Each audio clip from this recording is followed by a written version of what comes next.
I don't remember anything from my introductory biology class except one thing. From his perspective, there is no conflict between science and faith. Back in the late 90s or so, we just started asking questions about what could we do to talk about science and faith and just kind of go right at it.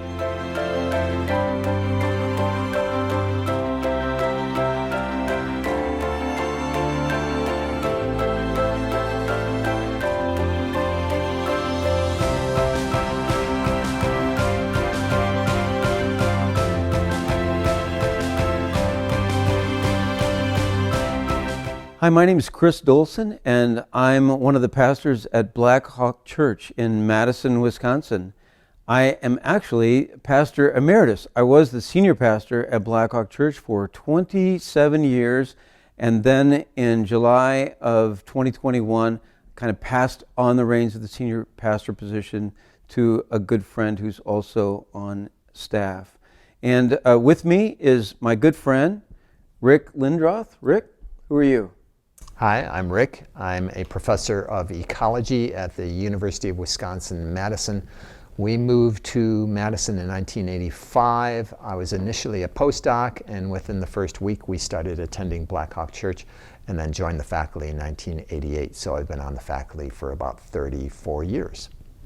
So we are really happy to do this interview for Science for the Church. It's a great opportunity for us to talk about two things that we're really passionate about. Let me tell you a little bit about Blackhawk Church.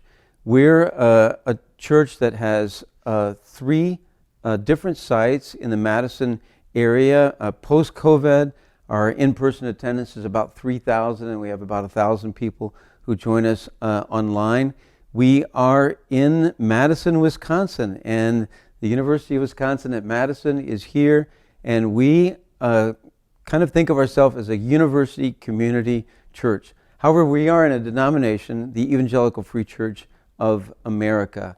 And we just say over and over again, we love the city of Madison and we love UW-Madison. So, big part of who we are.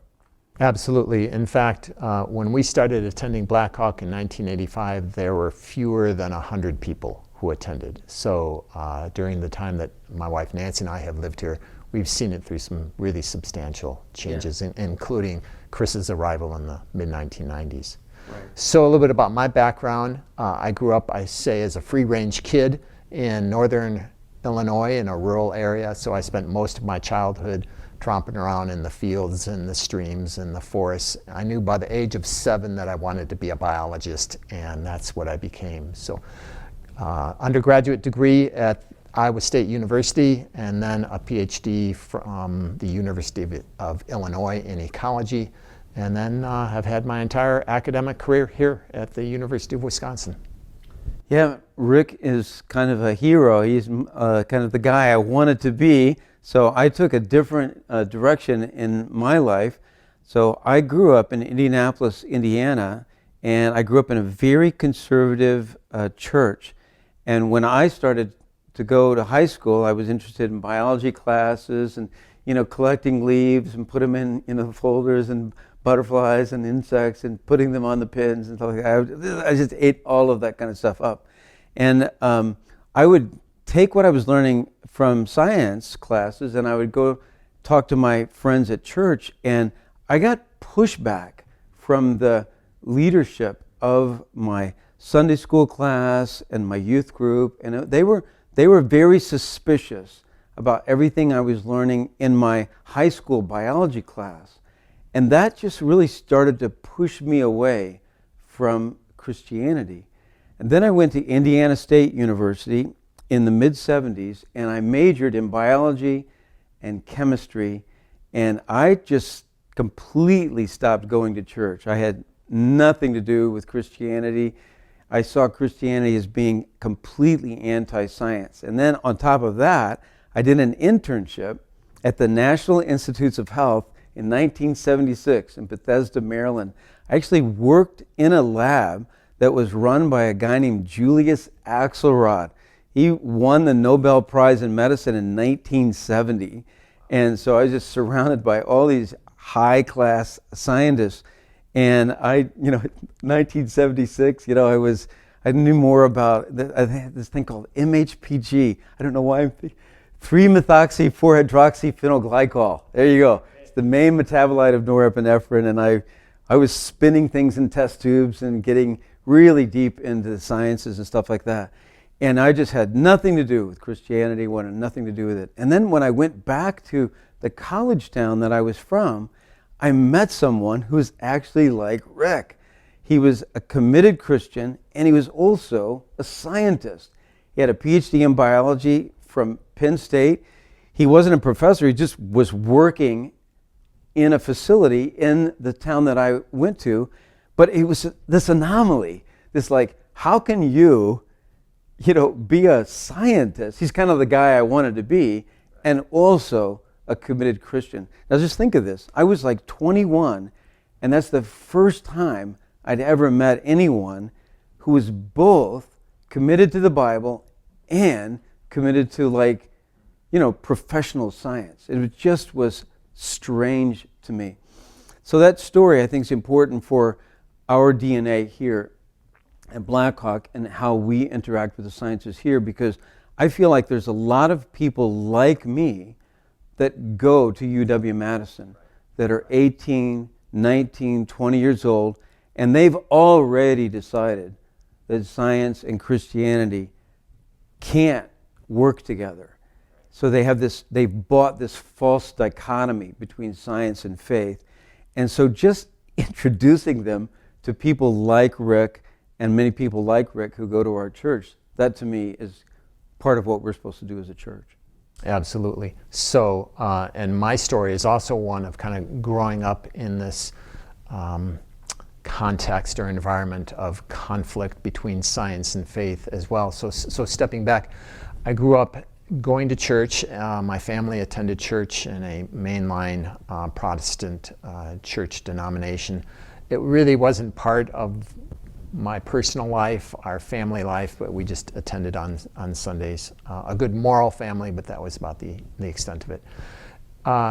When I went to college at Iowa State University is when I started taking my faith much more seriously, and I think that's when God grabbed hold of me in a more significant way. And started personalizing it, and started having issues then, because I was a biology major, with perceived conflicts between science and religion. I don't remember anything from my introductory biology class except one thing, and that is the first day of class, the professor comes in, writes his name on the board, and then proceeds to tell us how, from his perspective, there is no conflict between science and faith. And I was stunned. This is the first thing that this guy said. And that's the only thing I remember from an entire semester of biology, but it really stuck with me because it was like an aha moment. Yeah. That these things can come together. And then, so I trained as an undergraduate there, went on to graduate school at Illinois, and attended a church that was that embraced science, very positive attitude towards science. It was a campus church, kind of like what Blackhawk is, and met regularly with an associate pastor there who helped mentor me through life, through marriage, through family, and through faith conflicts. And really, at that point in time, was able to embrace some of what appeared to be conflicts between science and faith and to resolve them in a way that was intellectually and theologically quite satisfying. So then we came here to the University of Wisconsin in Madison. The first week we pulled out our phone book. That's when phone books still existed. So that dates us. Gosh, it was about this time of year, beautiful May day. Pulled out the phone book, looked for a church that was nearby. I wanted a church that met on Sunday morning and was committed to Bible study type life groups and did not meet on Sunday night because Sunday morning was enough. Yeah. And there's this church called Blackhawk that's about 4 blocks away. Let's try that out. So and been there ever since. Have served on the leadership board for about 20 of the first 25 years that I attended there, and in many other capacities as well. Got to know Chris right away when he came in the mid-90s. Yeah, we should talk about that. The search team put a couple of guys in a car to drive me around, and they were both scientists. One in animal sciences and Rick in biology. And I called my wife up right away because she wasn't on that visit, and I just said, "You won't believe this place." So the commitment to science already existed at the church. It's not something that I brought. Rick was already a part. There were other scientists. It was a small church. Yeah. But there were people in animal sciences here, in veterinary medicine, and things like that. So I just, as an encouragement to those of you who are watching, who are leading churches, look around. Or do you have any pharmacists, in your church? Any dentists or medical doctors or veterinarians or anything like that? So they didn't get to where they're at without going through rigorous science classes at some university in order to get to where they are. So, they might not really wear white smocks all the time and teach and lecture in large classrooms, but they're scientists and they're in your church. And do they feel comfortable? Like there was already an atmosphere at Blackhawk where people like Rick felt like they could be on the search committee or they could do things. They felt comfortable in the church. And that's not typical from my experience. Now, we have had, the fortune of being in a university community, and so there are lots of science types that come to our church. But as Chris was saying, there are probably science or technology or engineering types in most churches. So, reach out to them, learn about their interests, their training, and see how you might amplify that or highlight that in the context of the church's ministry. I've just interrupt for a second, because it'll kind of blow people away, and you say, "Can we just have a coffee?" And what do you want to talk about? I say, "I just want to talk about your job. Like, what do you actually do?" Absolutely. People can talk about their job. That doesn't put people off. That's right. And it's like, wow, it's surprising that the pastor is interested in what I do as a pharmacist or something like that. That's really great. Especially among scientists, I think that we feel a little bit protective and perhaps somewhat fearful of coming out in the context of a church, because not all churches warmly embrace science. And I've been in part or have visited some that I would say are actually more on the hostile or at least indifferent end of the spectrum. And I don't feel welcome for who I am as a professional. I've mentioned this to Chris before and other settings. I've encountered much more pushback for being a scientist in the context of a Christian church than I have for being a Christian in the context of a scientific community. Oh, wow. And that's kind of sad, actually. Yeah, repeat that. That's a great, say that again. I've encountered more pushback, more dismissive attitudes, more hostility being a scientist in a world of Christians than being a Christian in the world of science. Wow. So as a pastor, we should know that. Absolutely. So that helps us to really roll out the red carpet and be a welcoming place to people who are in the scientific community. I think if we can do that, it's really not about programs. Programs are important, and what you say is important, but the atmosphere and the culture that you build in your church of being a welcoming place to people who have advanced degrees in particular fields that are scientific, science related, that's a huge win for the church. You touched on a key word there, and that is culture.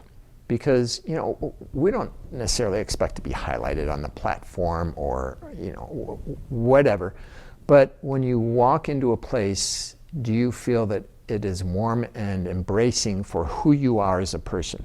So we could consider this in the context of race, right? Or gender, right, or age, or any of the other markers of demographics that people identify by. When you walk into a new environment, do you feel like, hey, they get me, they want me here, they would embrace me? And for those of us who work in areas of science or technology that have not always meshed well with churches, we're aware of that wherever we go. Right. Yeah. So I'm just going to shift now to a program thing that we do. So, Rick and I are good friends, and we have other people who love the sciences are good friends. And so back in the late 90s or so, we just started asking questions about what could we do to talk about science and faith and just kind of go right at it. So there's lots of things that you can do on regular programming and Sundays and regular messages, but we decided to have something that people then would self-select to come to. So do something on a Saturday and then, have pizza or something. And so, we didn't provide childcare. So, it was an event, and we threw a lot of energy into an event. And then we started this in the late 90s, and then I'd say about every 4 or 5 years, we decided to repeat it. It was every 3 to 4 years because we wanted to capture every cohort of undergraduates that came through the university. So right. We did that for a number of years. Yeah. This just worked for us, and I don't know if this will work for you. So we call them Science and Faith. That's the big title. And then it was a very simple program. It was usually on Saturdays. And the first thing would be an introduction. I would do a little small introduction. I might just tell my story, briefly. And then we always kind of had what we called the Bible talk. And that usually was around Genesis, really. And just getting into the idea of Genesis, a different kind of literature. And so maybe we would invite a speaker to come in from Wheaton or another place, or maybe I would do the talk. We'd try to have a good Genesis talk. And then we would have kind of a continuum talk about, we purposely decided not to make it a creation versus evolution. That's a false dichotomy, actually, right there. So we decided to let people know that Christ followers fall in different categories. So you have people who are young earth creationists, and then you have people who are old earth. And so we'd usually have people who talk. One person would usually give a talk about, this is what people who hold this view, this is what they hold. An old earth would hold this. A theistic evolutionist would hold this, and someone who's maybe a committed philosophical atheist would hold this. And so we'd give people a spectrum. That would be like a 45-minute talk or something. And then we would say, as committed Christ followers, really we are opposed to a philosophical atheism, that discards anything to do with God. That's really the enemy. That's the dividing line. Not people on this side of the line and we disagree with each other, but really the enemy is people who are philosophical atheists who believe God exists and stuff like that. And then that was always what we would do, some talk like that. And then we would... And if I might add, yeah. We were always very careful, all of the scientists who were involved in this program were always very careful to not identify where we aligned on the spectrum. Yeah. And that the first question in the Q&A at the end of the day was, where do you line up on the spectrum? Pastor Chris, do you believe in evolution? All kinds of things like that. So then we would have like little 15-minute TED Talks sometimes with, and I don't know when TED started to practice, but now we can just tell people, do a little 15-minute TED, they know what you're talking about. And so you just go to different people who are in your church. Maybe they're an engineer, or they're a pharmacist or a dentist or whatever, and just say, tell us about what you do, and then how your faith has affected what you do as a scientist, and just let them talk. And usually when you invite them, they're just so thrilled to be able to talk to their own church about what it is that they actually do for a living. But we also very carefully selected the topical areas, usually on some key societal issue or point of conflict. So we've gone right at environmental stewardship and climate change.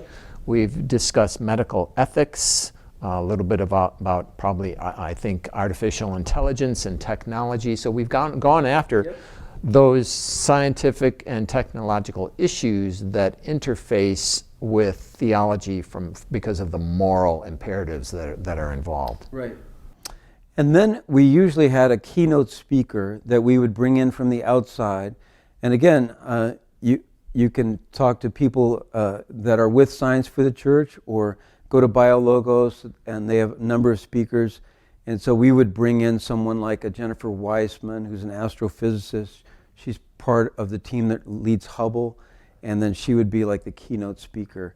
And one of the things that I thought we did well with this is that whoever like the big speaker was, during the pizza lunch, we would have that person in the large room with the middle school students and the high school students. Number one, to say that we valued them, and then obviously we're thinking about the future. So we want them to know that their church is friendly towards science. So as they go to all of their iterations, like I did that they don't have this conflict, this imaginary conflict, because they go, no, I remember back in my church, we had this really big scientist who came and gave a talk once. And so whatever we can do to help those kids have more of a friendly attitude towards science and faith, that's what we did. And I think one of the guiding themes every time we've done this event is to diminish the perspective of that there is this conflict between science and faith. Now you can go to a lot of churches that have a seminar on science and faith, and they build the wall. They say, no, we can't trust them because they're science and we are people of faith, and this is how you need to protect your faith against the atheistic scientists. We go right at that and say, no, there isn't necessarily a wall. Right. There are some perspectives that we need to be aware of and differentiate between, but all truth is God's truth, as is said commonly, and we go right at the integration and how can we help each other. And it's not only how can people of faith and faith perspectives influence the world of science. Equally, for scientists, it's what is it that science can do to enhance the world of faith and build up and develop churches.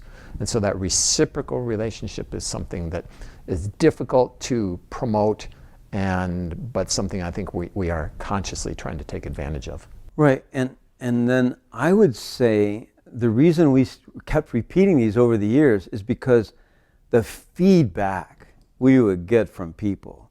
I mean, I would talk to people who were the person like I was, who was the 21-year-old college student who was having every one of these after seminars. You would run into people like that, and they were just so thankful. Thank you for moving towards this. And so we really saw this as one of the most effective things that we've probably done as a church in terms of really just bridging a gap and helping people who kind of are staying away from Christianity, feeling like, okay, maybe I can trust you what you say about something else when you use the Bible, or maybe now I can trust the Bible. I think my kind of unspoken goal in all of those things was really to have people trust the Bible more as a result of going to that. And I think, well, maybe I can actually trust the Bible now. And that was really something that would happen every time we would have. So they were very successful seminars, I think. Yeah. We've actually had people from various atheist, agnostic organizations, names that you would know, who have made a concerted effort to attend these just to check on what are we saying and come away saying, oh, wow, that was actually pretty good. The way you approached that. Yeah. So-and-so actually knows what they're talking about. Then they know their science, and they're not bashing us over the head, right? Yeah, and we would be, and especially with, even within the circles in Christianity where people would think like, well, we would bash, young earth creationists and people like that. And we try to be very careful about not doing that and not bashing just our tone, I think, is really important, because I have a real heart for people who hold to a young earth, because they're really, they feel like they're trying to protect the scriptures and things like that. I kind of know where they're coming from, so I understand that. I guess it's just the tone in which we have as we approach it. I think the tone is very important. Yeah. Rick, why don't you just tell us a little bit about what you do for a living? All right. So as I mentioned, I'm an ecologist. My position here is actually 80% research and 20% teaching. So I do more research than I do teaching.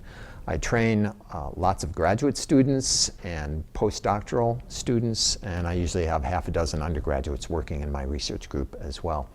And people are generally somewhat confused about what the science of ecology is. They think we're out there trying to protect the trees or save some, anomalous insect or something. But ecology is actually a science that attempts to understand how does the natural world around us operate. So we're not so fixated on individual organisms as we are on how those organisms interact to produce the ecosystems, to produce the benefits for society that we see around us. And so that's what ecologists do. They try to understand how all of the various components of plants and animals and the earth and the air and water, how do they interact to create the wonders of nature that we see around us. So my particular area has to do with plants and things that feed on plants and chemicals that plants produce to keep from being fed on. Already today, you probably had some caffeine, maybe some other types of plant. Probably not enough. These are all compounds that plants have evolved to express to protect themselves from being eaten by insects and other things that like to eat plants. But then, of course, the animals have counter-adaptations that allow them to feed on them. And that provides the entire basis of support for all life. So sunshine comes in, gets converted into energy, a food energy by plants, and that sustains all life on Earth. So my research group is interested in what factors influence the chemistry of plants and how does that affect ecosystem functioning, especially in forests. And a big part of our research has been the effects of climate change, enriched atmospheric CO2, warming temperatures, etc. How does that affect ecological interactions, especially in forest ecosystems? So because of that, I've also been very careful over the last 10, 15 years to keep abreast of the climate change literature. And as you know, Chris, it's a passion of mine. I speak to public and faith-based groups about climate change and environmental stewardship. I've done that for a number of years. And so I want to talk about just how easily that lends itself to Christian theology. So we are all image bearers of God according to Genesis, and God has created everything, and He wants His image bearers to steward and care for His creation. So simple. So it's not our world.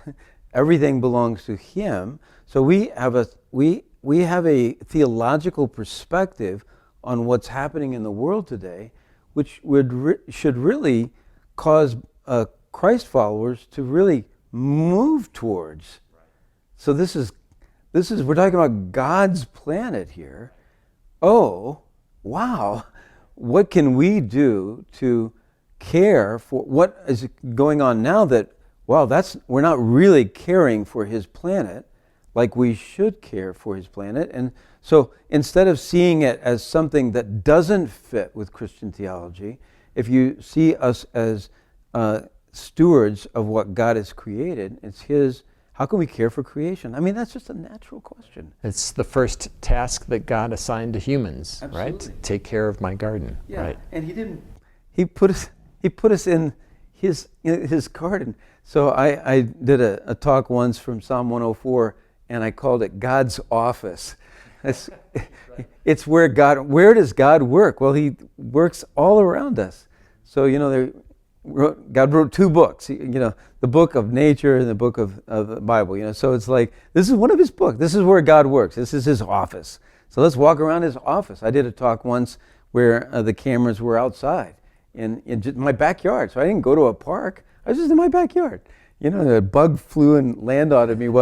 This is God's bug, right there. So it's very simple for us to be able to talk about something that is so technical in terms of what you do and how we easily can bridge over to the world in which we are living today. It's an easy move, I think, for us. It hasn't always gone well, though, in the context of some of your presentations at Blackhawk, some of the sermons. So Chris has featured me on the platform a few times, and there have been videos about my work and my interactions that have been played a few times, and generally it's well received. Occasionally you've gotten a little pushback. Absolutely. For being political. For being political. So let's talk about that for a second. So this is a hard learning for me, in that our church historically used to use the phrase, "We don't want to be political," and I regret using that phrase. So what we're really meaning is that we don't want to be partisan. So that's and I wish we'd have used that phrase a long time ago, because that has come back to haunt me, because they'll show you the video or something like that. Hey, at Blackhawk, we're not political. So we want to be political, and when I mean that in the highest sense, that polis is about people, and we want to be about people, and people have to make decisions about what they are doing in the world and how we live in the world and things like that. That's political. So we don't want to be partisan. We don't want to tell people who to vote for and what piece of legislation to vote for. So I think that is the whole thing. So when something like a scientific topic comes up, like a creation care or climate change or something like that, people tend to see that more as an issue that the Democrats, blue states or blue areas are more concerned about. And we just want to push back against that and say, as Christ followers, forget the partisan. We should be concerned about what's going on that way. We should be concerned about what's going on in a woman's womb, for example. So that's not partisan. That's just because we're Christ followers, and we care about creation. We care about what's happening to human beings, no matter who they are, where they are, and so we've gotten some pushback that way, where we're saying, no, we're not trying to be partisan here, and we're not trying to lead with that partisan edge. We're leading with a scientific edge or a Christian or theology edge. I don't know. That made sense or not? Yes, and I'll take this just a little bit further in a different direction. A thought I've been working on developing now for a couple of years is how can we get people more concerned about and engaged in creation care or environmental stewardship, whatever we want to call it. And I recognize there is a significant disconnect. People will love and care for the things that they are connected to, not the things that they're not connected to.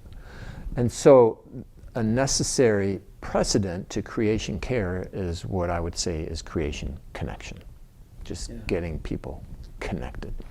So one of the fun things that Chris and I have done now for over 20 years is annually we'll take a canoe trip to the Canadian wilderness. And initially it was 3 guys and our daughters. And our daughters, yeah. Did that for a number of years, and then the daughters graduated and moved on, and then we brought in another group of guys. And so there are like 3 to 4 of us who do it annually, and then every year we have 1 or 2 newbies. Yeah, we call the newbies. Yeah. Now, and as we get older, we want the newbies to be younger and younger. I'm telling you, walking in the wilderness with an ecologist, that's an experience. We just stop every once in a while. I go, Rick, what's that? Oh, that's bear poop. So there you go. So, that's but right. it's an opportunity for us to both be in an environment that we love to be in and embrace it and kind of show others, demonstrate for others, this is the world that functions so that we can live. And I may, I may go off on some particular plant or animal or rock or something I see, but that's nothing compared to Chris when he goes off when the stars come out at night. At night, yeah, in the middle. Yeah, and so as a speaker, I would come back and man, I'm putting photos up of the eagle or and you just talk. So just letting people know that I love creation and I love being out there and hey, go for a walk, go outside. This is God's world. I mean, that really connects with people. But when you like the other day I love the stars, and so there's actually one little with your own eyes, all the stars that we see are in our own galaxy. And however, there's one little fuzzy light that you can see that's actually another galaxy called M31. It's the Andromeda Galaxy. And you look up in a certain place in the night sky and you can see it. You have to have a really dark sky to do this. And so I was talking about the M31 Andromeda Galaxy and how big it is and how far it is. And so it's actually 2.8 million light years away. So it's like, just think about that. You're seeing something that the light left there 2.8 million years ago. So it's just mind-boggling. And then how big the galaxy is. And I was explaining this in a message. After the message, and somebody comes up to me, and they're very stern-faced, and they look at me and say, if the world is 10,000 years old, how can something, 2.8 million years ago, how can that actually... So right away, I was into a science conflict right there. And, I would say the conversation only went well because the person was confused but trusted me. They've been in our church a long time. They're more concerned about me and where I'm going in my own walk with God because I don't agree with them. But I would say, when I just said, the people who study these kind of things, they're pretty much all on the same page, and I don't study it, but people who study it, I can trust these scientists who tell us that they have all kinds of reasons for this. And I know that's not where you're coming from, but I think there's so many things in your own life where you're trusting science, and you probably don't even realize it. And so that helped them to think a little bit. But again, I don't think it was a complete win. There was still pushback. But this is an area where the church, our church, and churches in general can really benefit society. Within some churches, not necessarily all or broadly even, but within some there is inherent distrust of science and scientists. And that has massive repercussions for the health of people and the health of a sustainable planet. I mean, look at some of the causes behind a worldwide pandemic and climate change. And in general, Christians as well as others will not believe in science because of an information deficit. They don't want to believe the science because of a trust deficit. Right. They don't know any scientists that they can trust. They don't know any people that they trust who trust scientists. Right. So as a church, if you can present science and scientists as normative, as like regular people, and as trustworthy, that can have a big influence on your on your congregation, right, as well as kind of the world at large. Right, and then the other that goes along with that is that if people who are scientists are just in we call our small groups life groups, if they can just be in those smaller contexts, I'm a veterinarian, or I work in engineering, and all of a sudden people start to actually learn about. It's really the idea of trusting is so important. And well, I don't believe what he's saying, but I sure do like him. Yeah, exactly. That is going to help people more than anything else. And really, as a church, are we just gathering around us people who are all alike us? That's not really what God wants. He wants the church to be a gathering of people who are different kinds of people who come together under the unity of Christ. And Christ is the one who's drawing us all together. And even though you're different, you might look different, you might believe a little different, Christ is the unifying factor, and I don't trust you, but I like you. How is that working for me? Yeah. And churches, church administrations or leadership staff can think about how they can configure opportunities to connect people in the congregation with the scientists, with the people with engineering, math degrees, the STEM fields. Right. So, for example, in our church, my wife and I have led a group of young adults for about 6 or 7 years now, a number of them who have been graduate students in science, who are struggling with some of the same issues that I struggled with 30 years ago. And so we've been able to help them through life, or my wife and I are involved in this marriage mentoring process, and oftentimes we'll be connected to a young couple with some type of a science or technology type of background, just because they're struggling with certain issues, and we can help them with that. So there are things that the church leadership can do to help kind of configure and promote these types of interactions. Yeah, I think it's building the culture where we welcome questions here, we welcome doubt, we welcome pushback.